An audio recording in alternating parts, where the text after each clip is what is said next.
Dei femminicidi. Non ne riusciamo più a renderci conto dell'ultimo femminicidio, perché già ne troviamo un altro alle porte, un femminicidio ogni 3 giorni. Siamo a 105, è diventata una piaga sociale di cui non si può restare inermi. La CGIL, grazie anche all'Istituto Politi, questa sera in questa piazza, grazie alla presenza della stampa, e li voglio ringraziare con il cuore in mano, perché tanto lavoro senza di loro resta certamente nella piazza, resta tra i presenti, ma non riusciremmo, come noi vogliamo invece, far arrivare dentro le famiglie, dentro le case, perché questo è un problema ormai che ci appartiene a tutti. E il grande lavoro che fanno tutti i giorni, ma anche sabato sera, anche con questo tempaccio, davvero un grazie di cuore ai giornalisti presenti. Dicevo che la CGIL non è più disposta ad aspettare i prossimi femminicidi, aspettare fra 3 giorni di sapere di chi è il turno, e quindi vogliamo sensibilizzare questa sera tutta la società, perché ognuno deve dire basta, ognuno deve fare il proprio dovere. Dobbiamo iniziare dentro le nostre famiglie, anche in quelle famiglie dove il problema noi non ce l'abbiamo grazie alla cultura e all'educazione che ci hanno dato, ma noi abbiamo tutti giovani figli da crescere e dobbiamo farli crescere bene, educandoli al rispetto delle persone, al rispetto in maniera particolare delle ragazze e delle donne.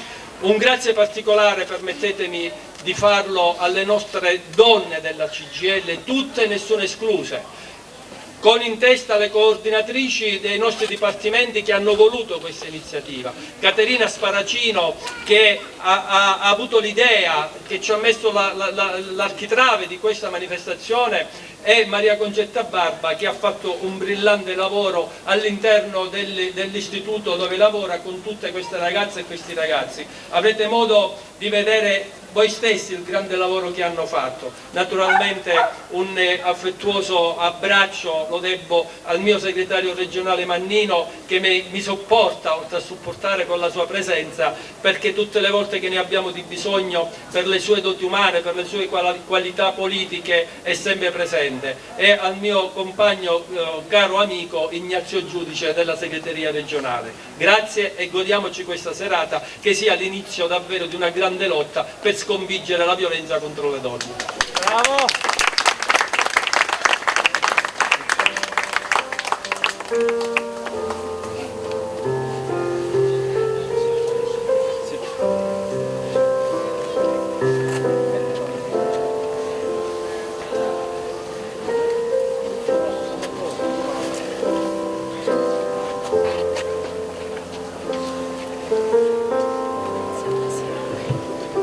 Buonasera, grazie intanto al segretario Alfonso Buscemi per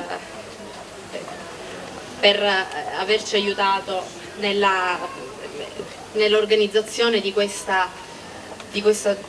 giornata. Io sono davvero entusiasta di vedere questa piazza piena, perché oltre ai presenti, anche ai passanti, è un'opportunità per chi ci vede, per chi ci ascolta in questo momento, di potersi soffermare su quello che è il problema della violenza contro le donne, perché è davvero inammissibile, non è più tollerabile apprendere ogni giorno dalla stampa, accendendo la televisione, e vedere che un'altra donna ha subito violenza, che l'ennesima donna è morta per mano del proprio compagno. parliamo in ogni caso di violenza di qualsiasi natura, parliamo di violenze sessuali, di violenze verbali, di violenze economiche. Per non parlare di quelli che sono i femminicidi. Dal 1° gennaio 2023 ad oggi si sono consumati in Italia ben 107 femminicidi. 107 femminicidi, e non abbiamo fatto in tempo a chiedere la stampa dell'elenco delle donne vittime di violenza che quando sono andata a ritirarlo ieri abbiamo dovuto aggiungere altri 2 nomi, perché altre 2 donne sono morte per mano dei compagni che dicevano di amarle. Tutto questo è inammissibile e ovviamente sappiamo che dietro questi nomi non ci sono soltanto, non c'è un numero che ci indica quanti femminicidi sono avvenuti in Italia nel 2023. Dietro questo elenco ci sono dei figli che piangono le mamme morte, ci sono dei genitori che piangono le proprie figlie, ci sono dei figli che non hanno nemmeno conosciuto le proprie madri, ci sono dei bambini che non sono nemmeno nati perché sono stati uccisi, sono stati ammazzati mentre le donne erano incinte, mentre portavano questi bambini in grembo.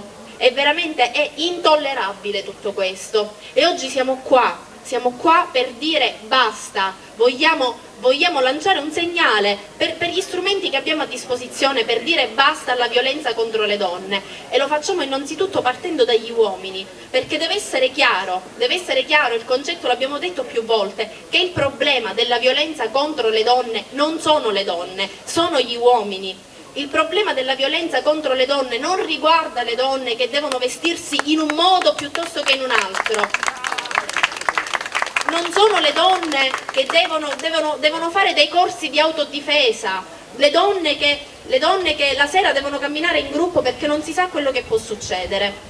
Il problema, ripeto, della violenza contro le donne sono gli uomini, per una serie di motivi, per un'impostazione culturale che vede la donna come un oggetto, che vede la donna di sua proprietà, perché l'uomo non riesce ad accettare un no, perché se arriva a un no deve prendere e averla con la forza, perché il suo ego non consente la possibilità, non rientra nella sua cultura il fatto che la donna possa lasciarlo. Ed è proprio per questo che oggi sono gli uomini della nostra organizzazione sindacale a scendere in campo, a mettersi in prima linea con un flash mob dove vengono indicate le cause della violenza contro le donne e quelle che possono essere anche le soluzioni.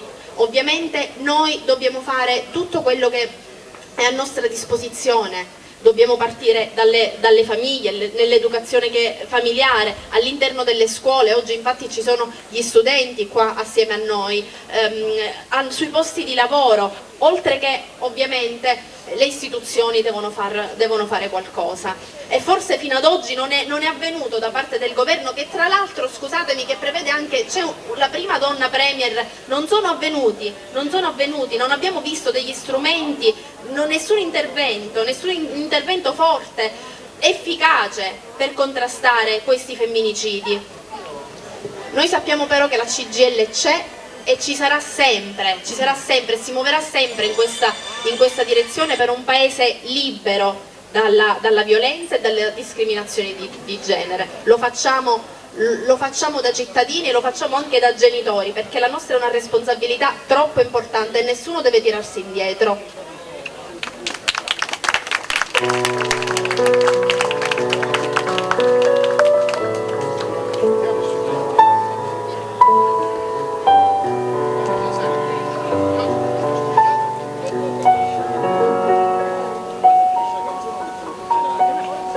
Quando finisce la canzone di Alessandro.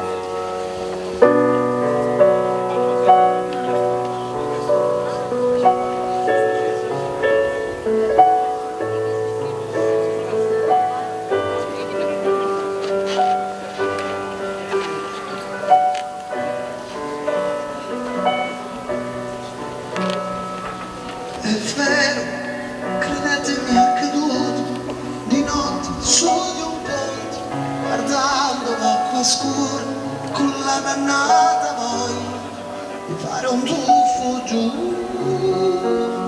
D'un tratto qualcuno alle mie spalle, forse un angelo vestito da passante, mi porto via dei ciuni. così meraviglioso, ma come non ti accorgi di quando il mondo sia meraviglioso, meraviglioso, perfino il tuo dolore potrà guarire poi, meraviglioso.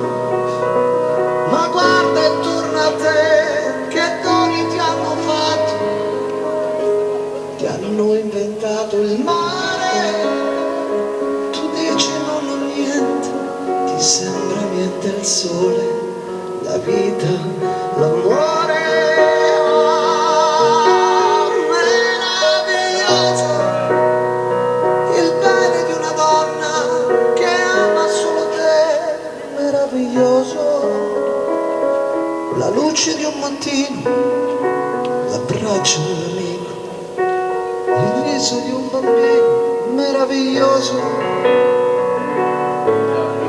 meraviglioso, meraviglioso, meraviglioso.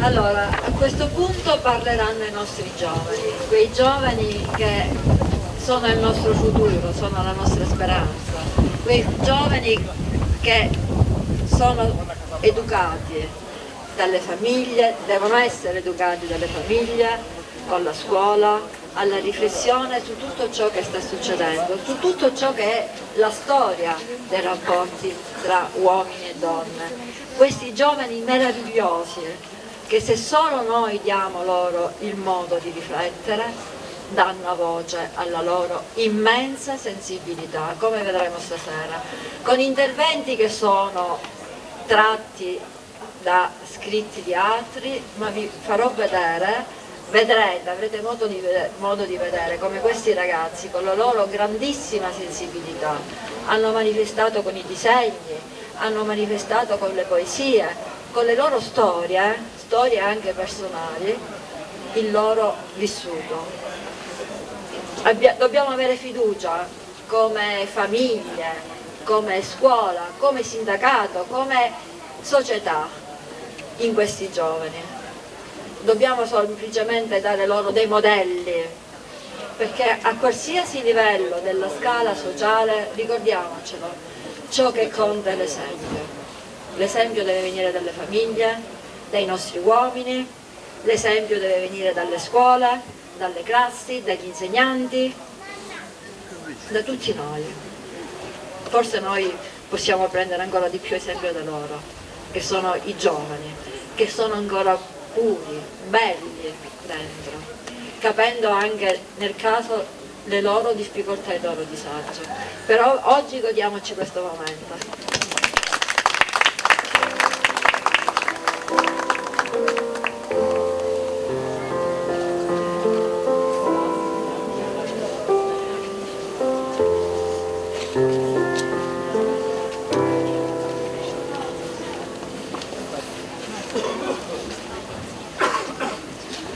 La lotta contro la violenza sulle donne non riguarda solo le donne stesse, ma è una questione che coinvolge l'intera società. Come ragazzi e come uomini abbiamo una responsabilità cruciale nel contribuire a creare un ambiente in cui la violenza non ha spazio. Dobbiamo essere consapevoli del nostro linguaggio, delle nostre azioni e delle dinamiche di potere che possono favorire la violenza. È essenziale sfidare i comportamenti tossici e sostenere attivamente l'uguaglianza di genere. Non possiamo restare in silenzio di fronte a situazioni di abuso o discriminazione. La nostra voce e il nostro impegno sono fondamentali per costruire una società in cui ogni individuo, indipendentemente dal genere, possa vivere una vita libera dalla paura e dalla violenza. Per noi il femminicidio non è solo un crimine contro un individuo, ma è anche un attacco contro l'intera comunità e la società. Rappresenta il culmine di un sistema che talvolta non riesce a proteggere adeguatamente le donne e a porre fine a cicli di abuso. In questo momento critico dobbiamo unirci come società per porre fine al femminicidio e impegnarci per garantire un futuro in cui nessuna donna debba vivere con la paura di diventare la prossima vittima. Hai una gonna corta?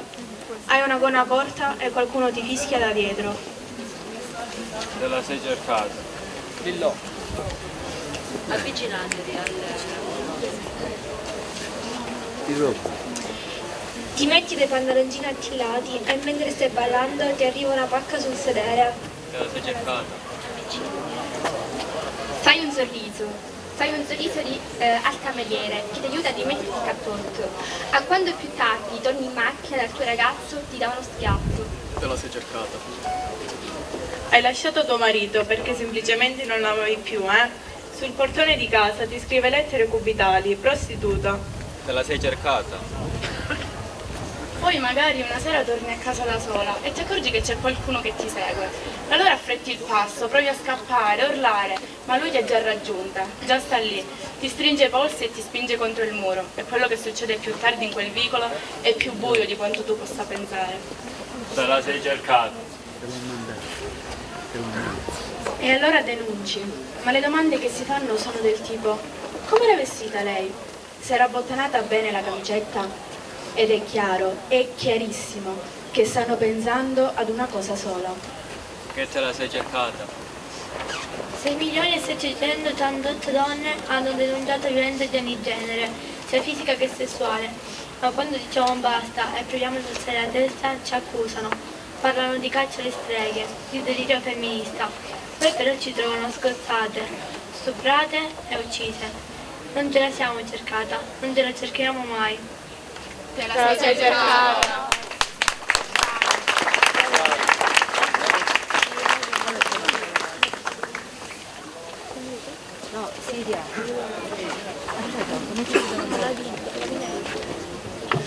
A tutte le donne di Alda Merini.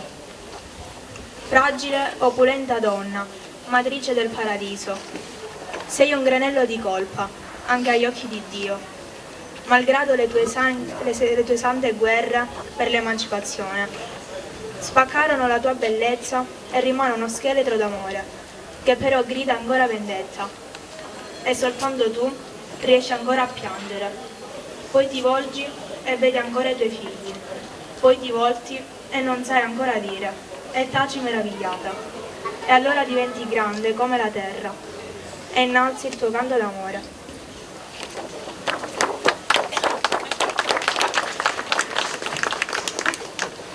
Se domani non rispondo alle tue chiamate, mamma, se non ti dico che vengo a cena, se domani il taxi non appare, forse sono avvolta nelle lenzuola di un hotel, sono a strada in una borsa nera, forse sono in una valigia o mi sono persa sulla spiaggia. Non aver paura, mamma, se vedi che sono stata pugnalata. Non gridare quando vedi che mi hanno trascinata. Mamma, non piangere se scopri che mi hanno impalata.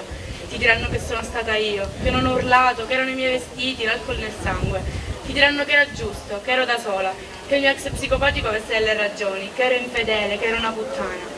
Ti diranno che ho vissuto, mamma, che ho osato volare molto in alto in un mondo senza aria. Lo giuro, mamma, sono morta combattendo. Lo giuro, mia cara mamma, ho urlato forte così come volavo in alto. Ti ricorderai di me, mamma. Saprai che sono stata io a rovinarlo quando avrai di fronte tutti quelli che urleranno il mio nome. Perché lo so, mamma, non ti fermerai. Ma per quello che vuoi di più, non legare mia sorella, non rinchiudere le mie cugine, non privare le tue nipoti. Non è colpa tua, mamma, non è stata nemmeno mia. Sono loro, saranno sempre loro. Combatti per le loro ali, quelle ali che mi tagliarono. Combatti per loro, che possono essere libere di volare più in alto di me. Combatti per urlare più forte di me. Possano vivere senza paura, mamma, proprio come ho vissuto io. Mamma, non piangere le mie ceneri, se domani sono io. Mamma, se non torno domani, distruggi tutto. Se domani tocca a me, voglio essere l'ultima.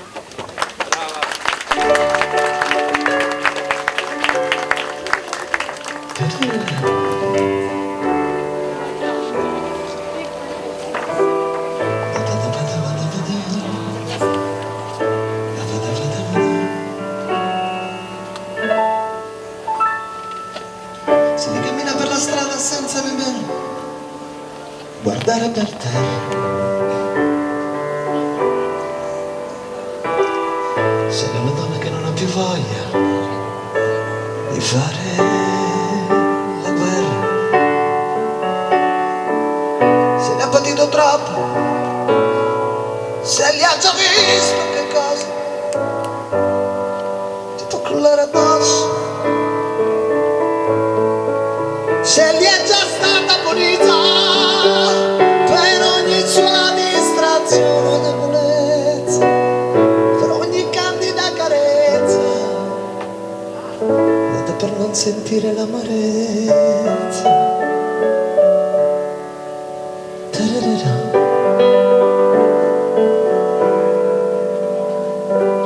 Senti che fuori piove, senti che per rumore, senti che cammina per la strada sicura, senza pensare a niente.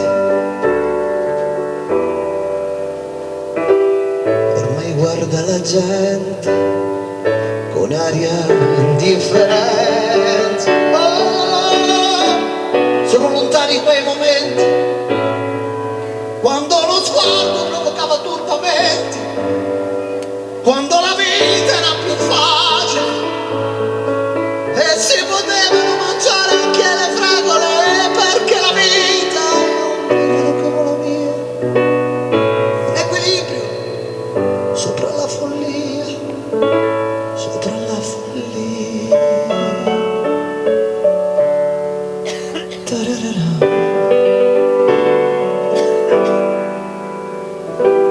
Senti che fuori piove, senti che per amore. Forse sarebbe proprio questo il senso del tuo pagare. Forse davvero ci si deve sentire alla fine un po' male.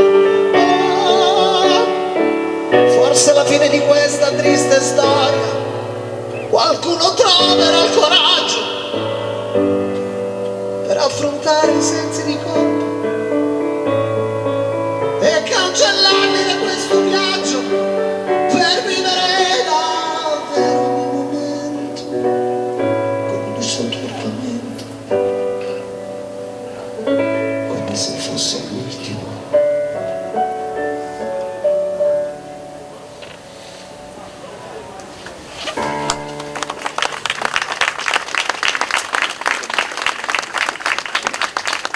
Prima di presentare tutte le ragazze e i ragazzi che hanno dato il suo contributo, per poi chiudere con una testimonianza molto toccante di un'altra ragazza, diamo la parola al compagno Alfio Mannino.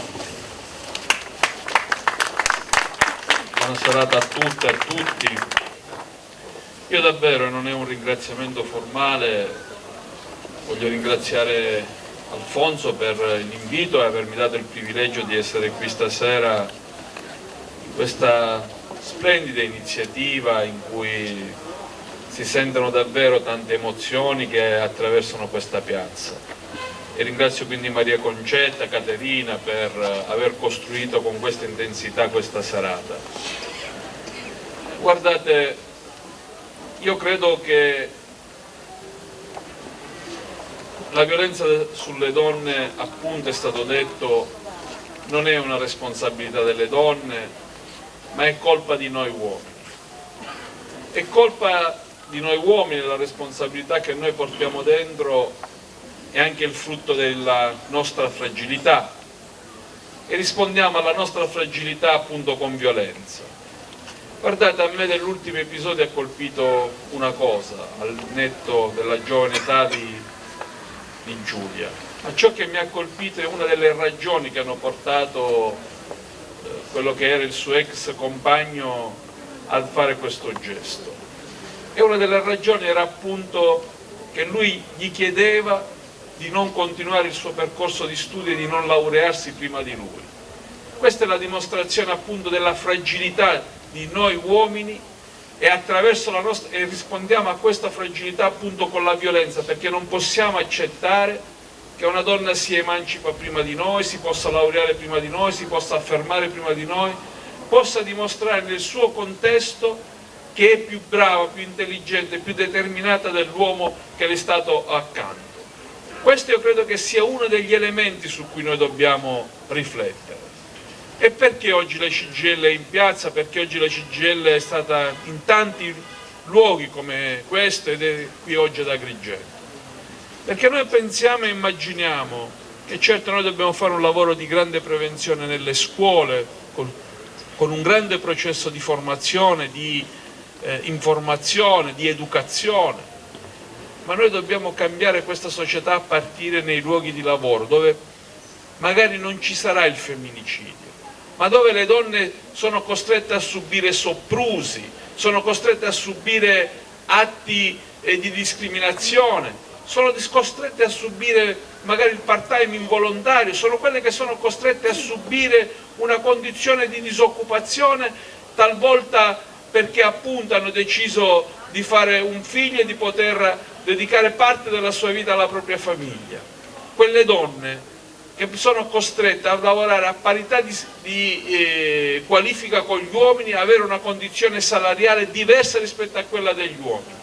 E quindi i luoghi di lavoro spesso sono i luoghi dove si costruiscono le tante discriminazioni, dove le donne sono costrette a subire le tante violenze verbali, fisiche, quelli di dover sottostare anche spesso alle tante provocazioni che il suo datore di lavoro gli fa, perché la vede presentarsi in minigonna, perché probabilmente ha un atteggiamento più gentile rispetto a come quell'uomo è stato abituato.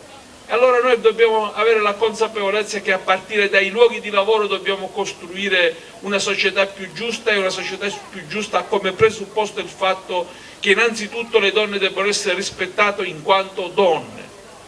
E dentro questo scenario io credo che possiamo davvero dire siamo sulla strada giusta? No, non credo. E tuttavia però io ho la percezione, ogni tanto abbiamo anche il dovere di far prevalere al pessimismo della regione anche l'ottimismo della volontà, ma io ho la percezione che a partire dagli ultimi fatti noi uomini, che come dicevo siamo i responsabili di questa frantumazione da un punto di vista sociale, che siamo i responsabili delle violenze che vengono perpetuate, io ho la percezione che tanti uomini si stanno davvero interrogando rispetto a ciò che sta succedendo, rispetto alla fragilità che abbiamo e come dobbiamo rispondere a questa fragilità. E io credo che dentro questo contesto noi abbiamo davvero bisogno della sensibilità, dell'umanità, dell'intelligenza delle donne che ci stanno accanto.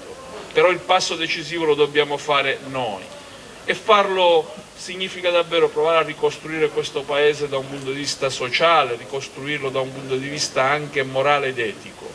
Io penso appunto che questi momenti non possono essere soltanto una celebrazione di una giornata importante, il 25 di novembre, ma dobbiamo essere portatori di un pensiero che vada oltre il 25 di novembre, affinché il 25 di novembre ci sia in tutti i giorni dell'anno, e portarlo nei tanti luoghi, appunto, dalla scuola ai luoghi associativi e aggregativi e nei luoghi di lavoro, e farlo soprattutto provando ad avere lo sguardo limpido che oggi qui ci hanno dimostrato i ragazzi e le ragazze della scuola, che io ringrazio davvero, e li ringrazio per un motivo molto semplice, non tanto per le straordinarie parole che qui ci hanno consegnato, ma li ringrazio perché leggo nei loro occhi delle ragazze ma anche dei ragazzi la rabbia, la giusta rabbia di chi sa che oggi questa è una società malata soprattutto perché ha uomini che hanno appunto le fragilità che dicevo prima,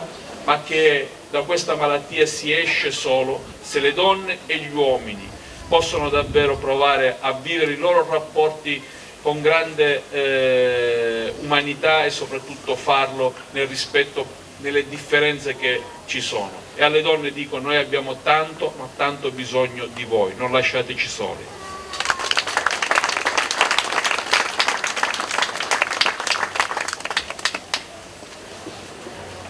Ora vorrei ringraziare le ragazze e i ragazzi del Politi che hanno partecipato facendo i loro nomi, che hanno partecipato a vario titolo. C'è stata Federica della quinta G Scienze Umane che ha fatto il disegno per la locandina. Ci sono comunque le ragazze sempre della quinta G che con la loro presenza danno il loro contributo. Ci sono le ragazze e i ragazzi della terza C Scienze Umane.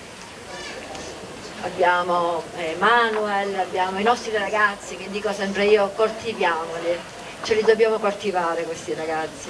Manuel, Alfonso, Samuele, Daniele, e poi ci sono loro, le nostre ragazze. C'è Siria, c'è Ilaria, Francesca, Martina, Noemi, Elisea, c'è Ludovica, tutte ragazze e ragazzi che hanno voglia di fare qualcosa, di dare un briciolo del loro tempo per essere qua e metterci la faccia. Grazie ragazze. Sentiamo Siria. Lei chiude, Ok, va bene. perché abbiamo pensato di dare anche un ricordo, nome e cognome, non mi ricordo l'artista come si chiama, quindi consegniamo a queste ragazze e a questi ragazzi un omaggio da parte della CGIL. Abbiamo pensato ad una medaglia in bronzo che ricorda i 100 anni della CGIL. A Federica la CGIL, con riconoscenza al giovane artista per il prezioso contributo artistico dato per la buona riuscita della manifestazione in occasione della giornata internazionale per l'eliminazione della violenza sulle donne nel 2023, unitamente agli studenti del liceo Politi. Grazie per la possibilità di averlo fatto.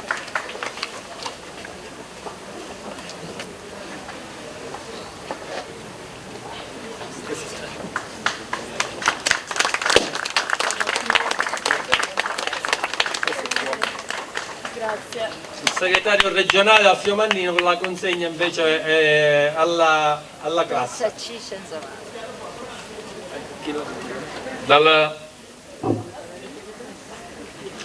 Dalla CGIL ai giovani ragazzi e ragazze della terza C Politi per il loro prezioso contributo per la buona riuscita di questa straordinaria serata e manifestazione in occasione della giornata internazionale dell'eliminazione della violenza delle donne 2023.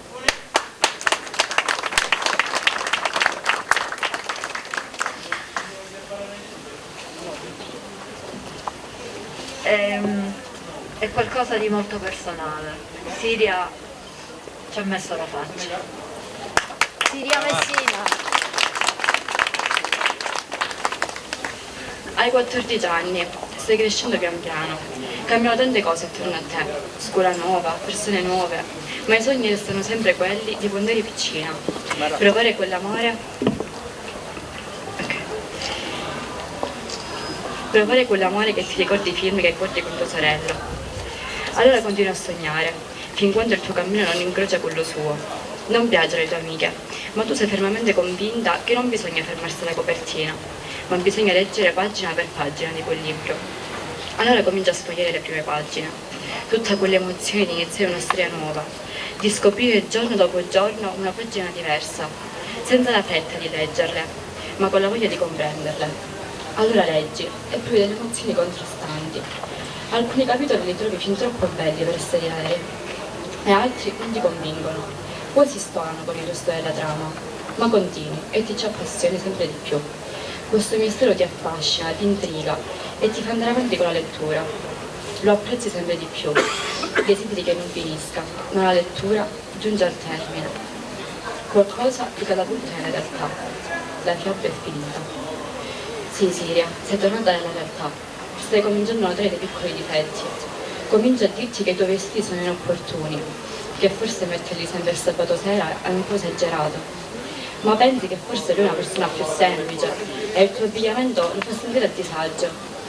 Ma non fai caso a questo cammello d'allarme, lui ti riempie di regali, va al lavoro per poterti comprare tutto ciò che lui desidera, sottolineo, lui desidera.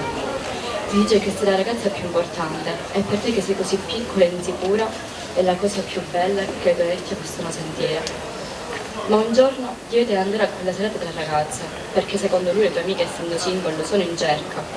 Si arrabbia se esce dalla classe per la ricreazione. Vuole sapere se ci sono ragazzi insieme a te quando arrivi a scuola, quindi ti videochiama. E decide di prolungare la videochiamata per tutto l'orario scolastico, così si assicura che tu resti in classe.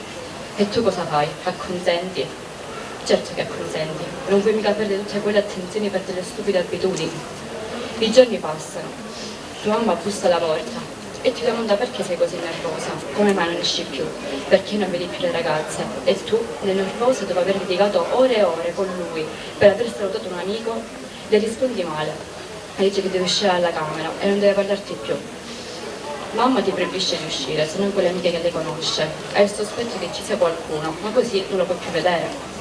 Allora salti la scuola, a volte per 4 giorni di seguito pur di vederlo, se no si arrabbia. Comincia ad attaccare i tuoi, a dire che per colpa loro sei sempre nervosa, perché non ti fanno amare la persona che desideri. Finalmente capisci che qualcosa non va, quel giorno lo ricordi ancora, ti sbreda in faccia, ha scoperto che dopo la scuola sei rimasta a guardare la partita di pallavolo. Lo hai fatto per guardare altri ragazzi, queste cose le fanno le troie, non le ragazze fidanzate, gli dice. Tu cerchi di difenderti e lui, preso dalla rabbia, ti spinge. Le cose vanno sempre peggio, i tuoi genitori si preoccupano e chiedono aiuto alle tue amiche per capire la situazione. Si rimboccano le maniche e provano a farti uscire da quella camera. Finalmente riesci ad uscire dall'incubo. Ma adesso come si fa? Sei sola, non hai più nessuno, hai allontanato tutte le tue persone care, ti sei dimenticata come ci si prende cura di sé e lui è sempre lì. Sa che appende alle sue labbra, hai solo lui, ci torneresti in un batter d'occhio, ma dovresti rinunciare a tutto quello che lentamente stai recuperando, al sorriso dei tuoi, alle uscite con tua sorella e tuo fratello, ai tuoi amici. Vai avanti, passa il tempo e lui periodicamente torna. Tenta l'avvicinamento, ma fallisce. Minaccia qualsiasi ragazzo che si avvicina a te, ma tu fai di tutto per proteggere ciò a cui tieni. Passano mesi, ti fai una vita, pensi che quella ferita si sia risanata, ma hai delle insicurezze enormi. Pensi se quello spintone si sarebbe mai potuto trasformare in altro. Quella ferita non è guarita, anzi, si è infettata, non ne hai avuto cura. Un giorno in classe si parla di violenza sulle donne e tu scoppi a piangere, come faceva al primo anno di liceo. Ti vengono in mente un sacco di episodi ascoltando le parole della professoressa e tu che credi di averla superata. Torni a casa e ci ripensi, compreni di non essere più piccola e indifesa. Hai avuto la fortuna di esserti liberata del virus prima che prendesse totalmente il possesso di te. Capisci che quella fiaba iniziale era frutto di una manipolazione e della tua mente che idealizzava tutto. Capisci che nessun uomo può incantarti e intrappolarti, perché lui l'ha fatto esattamente questo. Ti ha fatto innamorare e del tuo amore ne ha fatto una prigione, per isolarti e lesionarti. Sì, hai bisogno di tempo per accettare e andare avanti, ma ci riuscirai.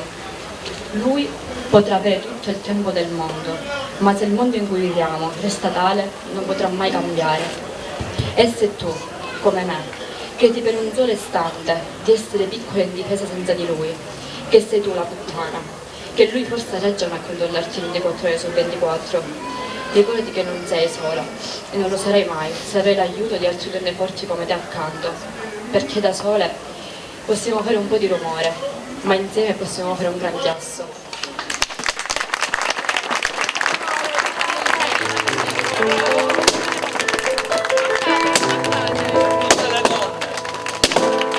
Una mattina mi sono svegliato, oh bella ciao, bella ciao, bella. Una mattina mi sono svegliato e ho trovato l'inverso. Sprigioniamo tutti i palloncini, portami via, oh bella ciao, bella ciao, bella ciao, ciao, ciao, partigiano, portami via, che mi sento di morire, e se io muoio da partigiano, oh bella ciao, bella ciao, bella ciao, ciao, ciao, e se io muoio da partigiano, tu mi devi seppellire. e seppellire sulla montagna.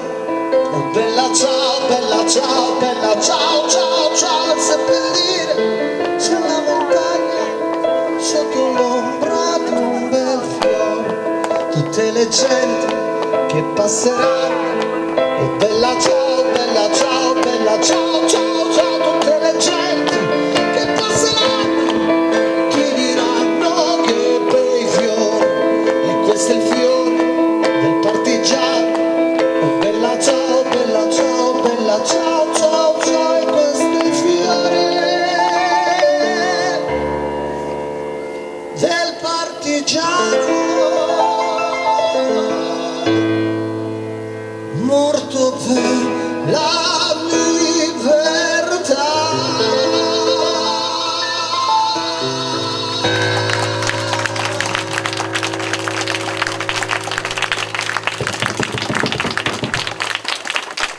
Grazie a tutti e adesso andiamo a fare quello che il compagno Mannino ci diceva che dobbiamo fare. Buon rientro a tutti.